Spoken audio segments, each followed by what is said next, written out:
Olá, meus irmãos, mais uma vez, muito bem, muito obrigado, muito obrigado, muito obrigado, muito obrigado. Mais uma vez estou aqui, graças ao nosso eterno Criador, para fazer um vídeo simples, um vídeo curto, mas que é bastante necessário para que nós venhamos entender cada vez mais a palavra do nosso eterno Criador. Meu querido, eu acredito que nós estamos no caminho certo, estamos trabalhando cada vez mais para que quanto mais pessoas nós alcançarmos, para que possam entender a mensagem do Evangelho do Reino, melhor ainda. Eu acredito que todos nós que estamos nessa luta, nesta caminhada, nesta empreitada que nós pegamos, você acha, meu querido, que essa empreitada que nós pegamos, ela é fácil? Não é não. Nós entramos em um mundo perigoso. Mas é perigoso por quê? Porque justamente aqueles que se dizem cristãos, aqueles que se dizem ensinadores e pregadores da graça, eles se fazem os opositores, os satanases da vida, para que possam nos colocar no lugar de falsos, para que eles possam se sobressair como os verdadeiros. Meus queridos, uma das maiores provas de que a tradição religiosa, ouça-me por favor,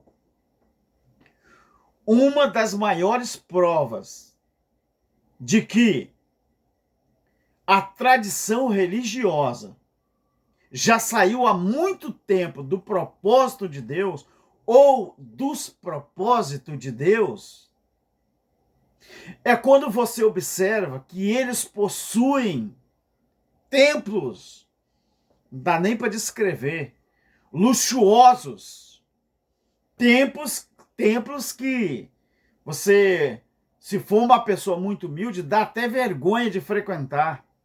Se você for uma pessoa que não tem lá uma conta bancária alta, se você não tem roupas de grifes, se você não tem sapato que dá para pentear o cabelo no sapato, se você não tem condições de possuir ou chegar pelo menos no nível desses homens, dá até vergonha de frequentar esses templos.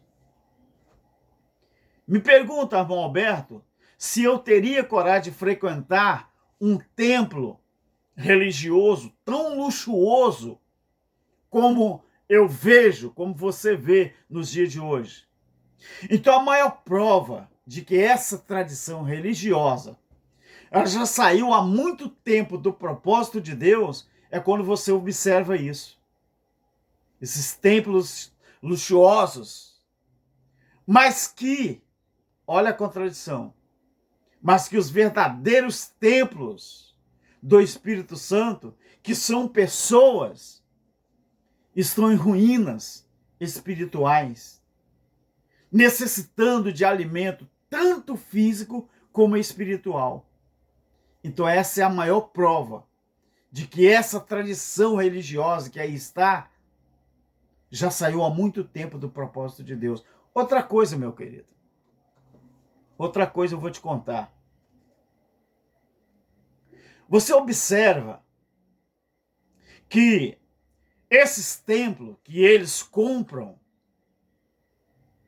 muitas vezes ele é pago com o dinheiro dos dizimistas, das pessoas que eles chamam de membros, que contribuem para que aquele patrimônio seja comprado.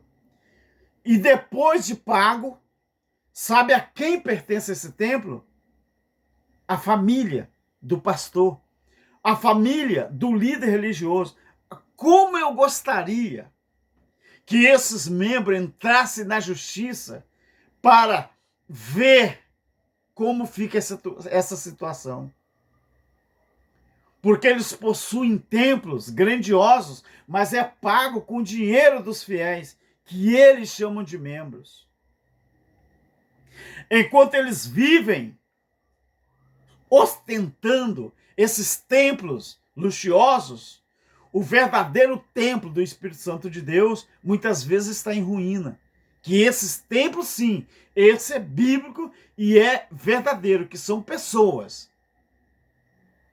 Estão em ruínas espirituais, necessitando de alimentos físicos, necessitando de alimento espiritual. O sistema religioso, os pregadores e pastores, os obreiros que eles chamam de obreiros, eles têm tudo, menos essência na palavra, menos alimento espiritual. Tudo que eles ensinam da Bíblia, eles futurizam, eles jogam para frente. Mas você já viu algum pastor, algum líder religioso baseando a sua pregação num tema no Novo Testamento? De Romanos até Filemon? Você não vê.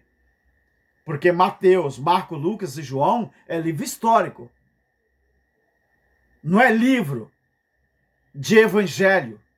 É livros históricos. Muita gente pensa que o Novo Testamento começa no Mateus. Mas como o Novo Testamento começando no Mateus, se Jesus ainda não tinha morrido? A Bíblia diz que um testamento, ele só tem validade quando o testador morre.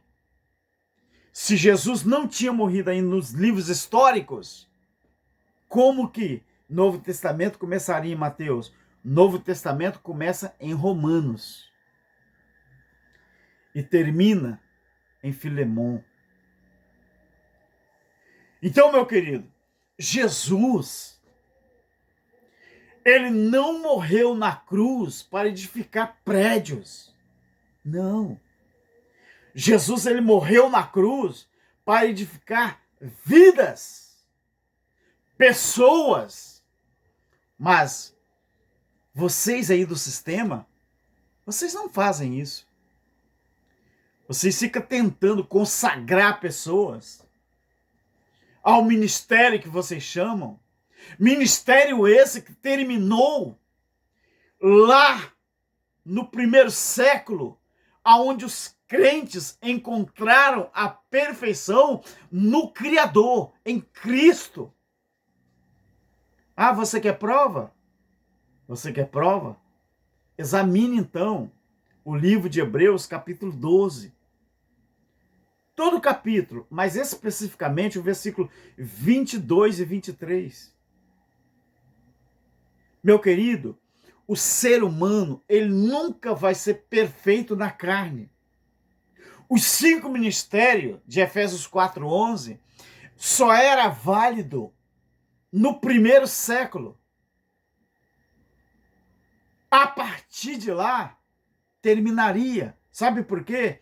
Porque era até versículo 13 do capítulo 4 de Efésios, até que todos chegassem à unidade da fé e à perfeita varonilidade do corpo de Cristo. Ah, então você pode dizer, não, mas o povo ainda não encontrou a perfeição em Cristo. Então o problema é seu que não encontrou, porque nós já encontramos.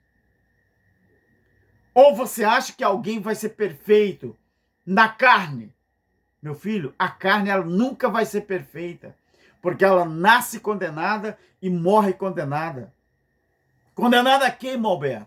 A sepultura, ao inferno, que a Bíblia chama de sepultura. Então Jesus, ele não morreu na cruz para edificar prédios. Você está sendo enganado. Esses prédios, esses templos luxuosos que você vê, meu querido, por aí, isso é a visão da tradição religiosa. Isso é a visão do sistema religioso. Agora, a visão de Deus, quando o Verbo se fez carne, era pessoas, era vidas. Então Jesus, ele não morreu na cruz para edificar pessoas, para edificar templos. Tanto que o único templo ao qual foi autorizado pelo Criador para que fosse edificado, porque os judeus queriam assim, foi aquele templo que começou com o tabernáculo e depois virou aquele templo que Herodes levou 46 anos para terminar. Aquele templo que Salomão também começou. Aí já era um templo santuoso, não é? Que teve o seu final em Mateus capítulo 24, porque Jesus e o Eterno queria sim que um dia aquele templo ele fosse derrubado para cumprir talvez a maior das profecias bíblicas, de que o maior símbolo da lei ele tinha que cair para que as pessoas entendessem que dali para frente estaríamos no evangelho eterno e nos tempos eternos.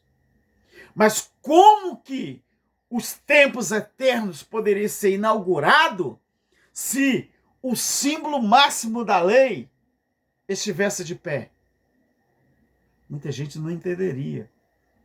Mas a religião também não entendeu. Sabe como que os religiosos, os pastores, eles veem a Bíblia como um conto de fada, como uma história da carochinha? Sabe por quê? Porque para eles a Bíblia não significa nada. Para eles o importante é o que eles querem, é o que eles ensinam. É isso que vale para eles.